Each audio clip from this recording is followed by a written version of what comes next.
Edhe pse kohëve të fundit jemi dëshmitar se janë rritur patrullat policore në rrugët e Tetovës, megjithatë shumë vozitës vazhdojnë të mos respektojnë rregullat në komunikacion. Krahas kësaj, në shumë raste vozitësit shkaktojnë aksidente dhe largohen nga vendi i ngjarjes.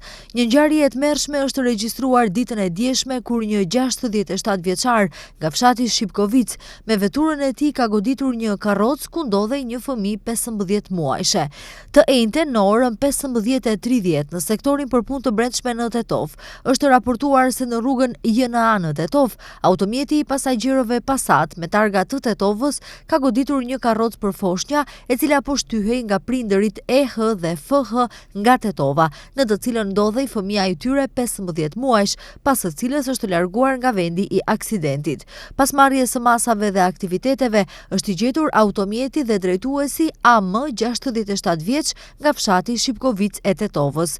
Në aksident fëmia ka pësuar lëndime trupore, të cilat janë konstatuar në Spitalin Klinik të Tetovës. Inspektimi në vendin e ngjarjes e ka kryer një ekip nga SPB Tetov, thon nga sektori për punë të brendshme Tetov. Ditë më parë nga Ministri i Punëve të Brendshme Pançe Toshkovski është njoftuar se Tetova është pjesë e projektit për trafik më të sigurt. Sipas tij, me realizimin e projektit Qyteti i Sigurt, i cili në fazën e parë përfshin edhe Tetovën, realisht do të mund të presim shifra shumë më të ulta si nga aksidentet në komunikacion, ashtu edhe nga aksidentet më të rënda në komunikacion me lëndime të rënda trupore, dëme materiale dhe viktima, sqaroi Ministri Toshkovski.